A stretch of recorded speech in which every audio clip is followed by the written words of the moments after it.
In this video, we will learn assessment of total uncertainty, the final result. There are three rules discussed here, students.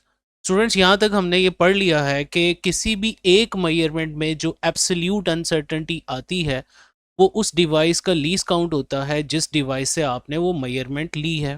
लेकिन students in measured values को जब इस्तेमाल करेंगे हम physics के किसी भी फार्मूला में, जहाँ ये मेजरमेंट्स प्लस भी हो सकती हैं, माइनस हो सकती हैं, मल्टीप्लाई हो सकती हैं, डिवाइड हो सकती हैं, या इनकी कोई पावर आ सकती है, तो इन केसेस में हम जो रिज़ल्ट आएगा उस रिज़ल्ट में अनसर्टेनिटी कैसे असेस करेंगे, आइए ये लर्न करते हैं students. Knowing the uncertainties in all factors involved in a calculation, यानी कोई फार्मूला से आप कैलकुलेशन कर रहे हैं जिसमें 2 3 4 वेरिएबल्स आ रहे हैं और हर वेरिएबल के अंदर कुछ ना कुछ अनसर्टेनिटी हमें पता होगी, लेकिन उस फार्मूला को सॉल्व करने पे जो रिजल्ट आएगा उस रिजल्ट में कितनी अनसर्टेनिटी आएगी, इसके लिए स्टूडेंट्स कुछ रूल्स होते हैं। The maximum possible uncertainty or error in the final result can be found as follows. पहला रूल है students for addition and subtraction. Rule ये है जब भी आप दो मेजरमेंट्स या दो वैल्यूज़ को ऐड या माइनस करोगे तो जो रिजल्ट आएगा उसके अंदर अनसर्टेनिटी फाइंड करने के लिए जो इंडिविजुअल वैल्यूज़ जिनको आपने ऐड या माइनस किया है उनकी एब्सोल्यूट अनसर्टेनिटीज़ को सिंपल ऐड कर देंगे। सो रूल क्या बना, absolute uncertainties are added. For example students, यहाँ एक मीटर रूल के ऊपर इनिशियल पोजीशन x1 है 15.4 प्लस माइनस 0.1 सेंटीमीटर। आप जानते हो 0.1 centimetre is the least count of metre rule, यानी ये जो पोजीशन है किसी मीटर रूल के ऊपर मौजूद है। इसी तरह एक सेकेंड पोजीशन है 25.6 प्लस माइनस 0.1 सेंटीमीटर। अब अगर मैंने इनिशियल पोजीशन x1 से फाइनल पोजीशन x2 तक जाते हुए जो डिस्टेंस ट्रैवल हुआ है इसको कैलकुलेट करना है, तो फाइनल डिस्टेंस में से इनिशियल डिस्टेंस हम माइनस कर देंगे। तो the distance between two positions is recorded as x2 minus x1। अच्छा, जब आप इन दोनों मेजरमेंट्स को माइनस कर रहे होंगे तो इनकी मेजर्ड वैल्यूज तो सिंपली माइनस हो जाएंगी, यानी 25.6 में से 15.4 माइनस करेंगे तो आंसर आ गया 10.2। लेकिन इस 10.2 के अंदर एरर निकालने के लिए स्टूडेंट्स हम क्या करेंगे, जो इंडिविजुअल वैल्यूज़ हैं इनके इंडिविजुअल एरर्स यानी एब्सोल्यूट अनसर्टेनिटीज ऐड हो जाएंगी, यानी 0.1 प्लस 0.1 बिकम 0.2 सेंटीमीटर। यानी जो रिजल्ट आएगा इनको ऐड करके या माइनस करके उसमें अनसर्टेनिटी बनेगी 0.2 सेंटीमीटर। अब सेकेंड एग्जाम्पल में स्टूडेंट्स हमें दो लेंथ्स दी गई हैं। पहली लेंथ है 8.5 प्लस माइनस 0.1 सेंटीमीटर और दूसरी लेंथ है 12.6 प्लस माइनस 0.1 सेंटीमीटर। अगर एग्ज़ाम में लिखते हुए ये वैल्यूज़ आप भूल जाते हैं तो आप इन वैल्यूज़ को चेंज भी कर सकते हैं, लेकिन चेंज करते हुए इनकी डेसिमल प्लेसेस ध्यान से आपने रखनी है, क्योंकि हम जानते हैं कि जो लीस्ट काउंट के अंदर डेसिमल प्लेसेस होती हैं उतनी ही आपकी वैल्यू के अंदर भी डेसिमल प्लेसेस होनी चाहिए। अब स्टूडेंट्स अगर मैं दोनों लेंथ्स को ऐड करूं तो सिंपली 12.6 में जब 8.5 ऐड होगा तो ये 21.1 आएगा स्टूडेंट्स। लेकिन उस 21.1 में जो एरर आएगा वो सिंपली इन दोनों लेंथ्स के एब्सोल्यूट एरर्स को जमा कर देंगे, यानी 0.1 प्लस 0.1 आंसर इज 0.2 सेंटीमीटर। सो इन दोनों लेंस को ऐड करके आंसर आया 21.1 plus minus 0.2 centimetre. Next rule हम देखेंगे students for multiplication and division. यहाँ पे स्टूडेंट्स जब भी आप मल्टीप्लाई डिवाइड करके कोई रिजल्ट निकालोगे तो इस रिजल्ट में अनसर्टेनिटी को असेस करने के लिए हम एब्सोल्यूट अनसर्टेनिटीज बिल्कुल ऐड नहीं करते, बल्कि परसेंटेज अनसर्टेनिटीज ऐड होती हैं। तो ये दो रूल्स याद रखिएगा स्टूडेंट्स। एडिशन और सब्ट्रैक्शन में सिंपल एब्सोल्यूट अनसर्टेनिटीज ऐड होती हैं और मल्टीप्लिकेशन एंड डिवीजन में परसेंटेज अनसर्टेनिटीज ऐड होती हैं। फॉर एग्जांपल स्टूडेंट्स लेट किया potential difference is given by 3.4 plus minus 0.1 volt and the current passing through a conductor is given by 0.68 plus minus 0.05 ampere। यानी किसी conductor के cross जो potential difference apply किया गया है और उसके रिजल्ट में जो करंट फ्लो कर रहा है, इन दोनों की वैल्यूज हमें गिवन है विद देयर एब्सोल्यूट अनसर्टेनिटीज, और हमें रेजिस्टेंस और रेजिस्टेंस का एरर फाइंड करना है स्टूडेंट्स। अब by ohm's law we know that V equal to I R. यहाँ से अगर आप रेजिस्टेंस फाइंड करेंगे तो resistance is actually the ratio of potential difference and the current flowing through the conductor। और रेशो का मतलब डिवीजन है, और अभी हमने पढ़ा है चाहे आप मल्टीप्लिकेशन करके कोई रिजल्ट निकालो या डिवीजन करके रिजल्ट निकालो, दोनों केसेस में आपने जिनकी डिवीजन या मल्टीप्लिकेशन की हुई है इन दोनों की परसेंटेज अनसर्टेनिटीज को ऐड करेंगे तो रेजिस्टेंस के अंदर परसेंटेज अनसर्टेनिटी आ जाएगी। यानी फर्स्ट ऑफ ऑल हमें वोल्टेज का परसेंटेज अनसर्टेनिटी फाइंड करना है, करंट का फाइंड करना है, फिर दोनों को जमा करना है, वो रेजिस्टेंस का परसेंटेज अनसर्टेनिटी बन जाएगा। So percentage uncertainty in voltage students आ गई 3%, और ये फाइंड करने के लिए हमने क्या किया है, जो वोल्टेज के अंदर एब्सोल्यूट अनसर्टेनिटी थी 0.1 उसको उसकी मेजर्ड वैल्यू 3.4 पे डिवाइड किया, मल्टीप्लाई बाय 100 कर दिया। और इसी तरह परसेंटेज अनसर्टेनिटी इन करंट फाइंड करने के लिए करंट की एब्सोल्यूट अनसर्टेनिटी 0.05 को डिवाइड किया उसकी मेजर्ड वैल्यू 0.68 पे और मल्टीप्लाई कर दिया 100 के साथ, तो ये 7% आंसर आ गया।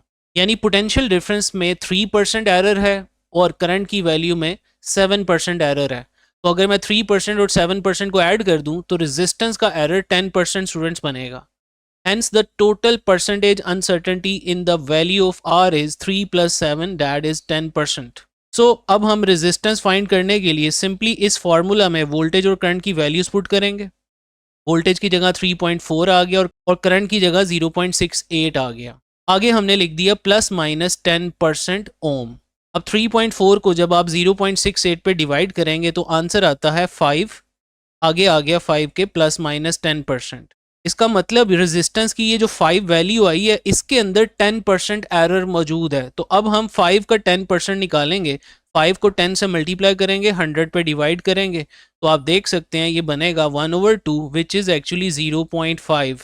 इसका मतलब 5 का 10% स्टूडेंट्स बनेगा 0.5 ओम। सो रेजिस्टेंस हमारे पास आ गई 5 plus minus 0.5 ohm. Next number 3 rule is power factor students. यानी अगर हमारे फार्मूला में किसी वेरिएबल की पावर आ रही है तो उसकी जो पावर है वो उसकी परसेंटेज अनसर्टेनिटी से मल्टीप्लाई हो जाएगी। आइए इस बात को ब्लैक स्क्रीन पे समझते हैं। सपोज करें ये फार्मूला है y equal to x square. अब इस फार्मूला में एक्स स्क्वेयर को मैं x इंटू एक्स लिख सकता हूँ, यानी मैं कह सकता हूँ परसेंटेज अनसर्टेनिटी इन y जो होगी इसमें एक्चुअली 2x मल्टीप्लाई हो रहे हैं तो दोनों x की परसेंटेज अनसर्टेनिटी ऐड होगी, यानी परसेंटेज अनसर्टेनिटी, अनसर्टेनिटी को मैं शॉर्ट करके यू सी लिख रहा हूँ, in X plus percentage uncertainty in X. तो ये दोनों ऐड होके क्या बन जाएगा, percentage uncertainty in X plus percentage uncertainty in X means ये बन जाएगा 2 times percentage uncertainty in X. I hope you get it. यानी वेरिएबल की जो भी पावर होगी वो पावर उस वेरिएबल की परसेंटेज अनसर्टेनिटी से मल्टीप्लाई हो जाएगी। This is actually power factor rule. अगर यहाँ पावर 3 होती तो ये 3 से मल्टीप्लाई हो जाता। तो whatever is the power of variable that is multiplied by its percentage uncertainty, this is known as power factor rule students. So we can say that the percentage uncertainty is multiplied by the power factor in the formula.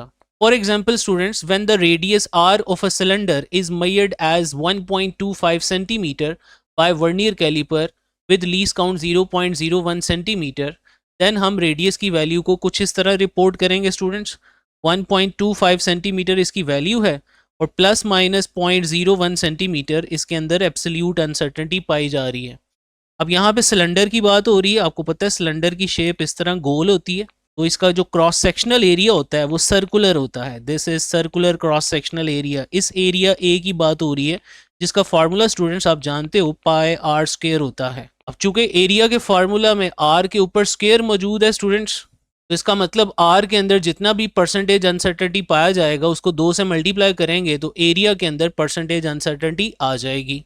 तो first of all percentage uncertainty in are solve करने के लिए हमने are की absolute uncertainty को ऊपर रखा, divided by it's measured value, multiply by 100, तो आंसर आया 0.8%। यानी आर के अंदर जो परसेंटेज अनसर्टेनिटी पाई जा रही है डैट इज 0.8%। अब एरिया में निकालने के लिए सिंपली आप 2 से मल्टीप्लाई कर दोगे, हेंस परसेंटेज अनसर्टेनिटी इन ए क्या होगी, 2 times percentage uncertainty in are. तो 2 को मल्टीप्लाई कर देंगे 0.8% के साथ, आंसर आ जाएगा 1.6%। यानी इस सिलेंडर के क्रॉस सेक्शनल एरिया ए में जो एरर पाया जाएगा डैट वुड बी 1.6%। तो finally we can say that area equal to pi r square. Pi की वैल्यू आ गई स्टूडेंट्स 3.14, और रेडियस की वैल्यू है 1.25, साथ में इसका स्क्वायर भी लेना है स्टूडेंट्स, और आगे मैंने प्लस माइनस 1.6% लिख दिया। एरिया का यूनिट आप जानते हो सेंटीमीटर स्क्वायर बनेगा, क्योंकि रेडियस का सेंटीमीटर यूनिट लिया गया है। तो 3.14 को जब आप 1.25 के स्क्वायर से मल्टीप्लाई करेंगे तो आंसर आएगा 4.906 प्लस माइनस 1.6%। अब 4.906 को अगर हम राउंड ऑफ कर दें, ये 6 को ड्रॉप कर दें, तो जो इससे पिछला डिजिट 0 है इसमें एक ऐड होकर ये 1 बन जाएगा, यानी एरिया की वैल्यू आ जाएगी 4.91 प्लस माइनस 1.6%। अब इस वैल्यू के अंदर 1.6% एरर मौजूद है। अब इस एरर की एब्सोल्यूट वैल्यू फाइंड करने के लिए हम 4.91 का 1.6% लेंगे, यानी 4.91 को मल्टीप्लाई करेंगे 1.6 के साथ और डिवाइड करेंगे 100 पे, तो ये आंसर बनेगा स्टूडेंट्स 0.08, यानी एरिया की फाइनल वैल्यू आ गई 4.91 plus minus 0.08 centimetre square. Next students हम कुछ बात कर लेते हैं एमसीक्यूज़ की, इससे रिलेटेड एमसीक्यूज़ भी आते हैं। ये तीनों रूल्स में से कोई एक रूल भी आपको पूछा जाएगा तो वो शॉर्ट क्वेश्चन में आएगा, और अगर तीनों रूल्स पूछे जाएंगे तो ये लॉन्ग क्वेश्चन में भी पूछा जा सकता है। अब सपोज करें स्टूडेंट्स, मैं आपको कहता हूँ मैस ऑफ बॉडी में 1% एरर है, वेलोसिटी में से 2% एरर है, और रेडियस ऑफ सर्कल में 3% एरर है। यानी कोई बॉडी है जिसका मास m है और वो v वेलोसिटी से मूव कर रही है in a circle of radius r। उसके मास में, वेलोसिटी में और रेडियस में 1%, 2% एंड 3% एरर पाया जा रहा है रिस्पेक्टिवली, और पूछा गया है what is percentage uncertainty in its kinetic energy. Students you know that kinetic energy का फॉर्मूला होता है हाफ mv²। तो इसमें मास मल्टीप्लाई हो रहा है स्पीड के स्क्वायर के साथ, इसका मतलब मास का परसेंटेज अनसर्टेनिटी तो वैसे ही आ गई 1%, और स्पीड के अंदर जो परसेंटेज अनसर्टेनिटी है वो 2% है, और स्पीड की पावर भी 2 है। तो पावर को आपको पता है हम मल्टीप्लाई करते हैं उस वेरिएबल की परसेंटेज अनसर्टेनिटी के साथ, यानी स्पीड की जो 2 पावर है वो मल्टीप्लाई हो जाएगी उसके 2% एरर के साथ, तो ये ओवरऑल बन जाएगा 1% प्लस 4% दैट इज 5%। इसी तरह अगर मैं यहाँ पे percentage uncertainty in its required centripetal force पूछ लूँ स्टूडेंट्स, अब आप सेंटीपिटल फोर्स का फार्मूला लगाओगे mv²/r। तो इस फार्मूला में देखें तीनों वेरिएबल्स यूज हो रहे हैं, तो मास का 1% आ गया, वेलोसिटी का 2% उसकी पावर 2 से मल्टीप्लाई हो गया, और रेडियस का 3% एज इट इज आ गया। अब ये बनेगा 1 + 4 + 3 दैट इज 8%। और एक और बात याद रखनी है स्टूडेंट्स, ये जब हम काइनेटिक एनर्जी की परसेंटेज अनसर्टेनिटी सॉल्व कर रहे थे तो ये 5% आया था।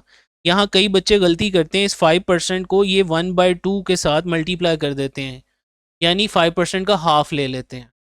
डू रिमेंबर वन थिंग, किसी भी फार्मूला में कोई कांस्टेंट आ रहा है तो वो एरर कैलकुलेशन में इस्तेमाल नहीं होता स्टूडेंट्स। हाँ, अगर आपने काइनेटिक एनर्जी की वैल्यू फाइंड करनी है तो तब आप 1/2 इस्तेमाल करते हो, लेकिन एरर कैलकुलेशन में सिर्फ वेरिएबल्स की परसेंटेज अनसर्टेनिटीज़ को ऐड करते हैं। ओके स्टूडेंट्स, यहाँ तक अगर ये वीडियो पसंद आई है तो मेरे चैनल को लाइक करें, शेयर करें, और अगर इस चैनल पर न्यू है तो इसे सब्सक्राइब करें। थैंक यू, अल्लाह हाफिज़।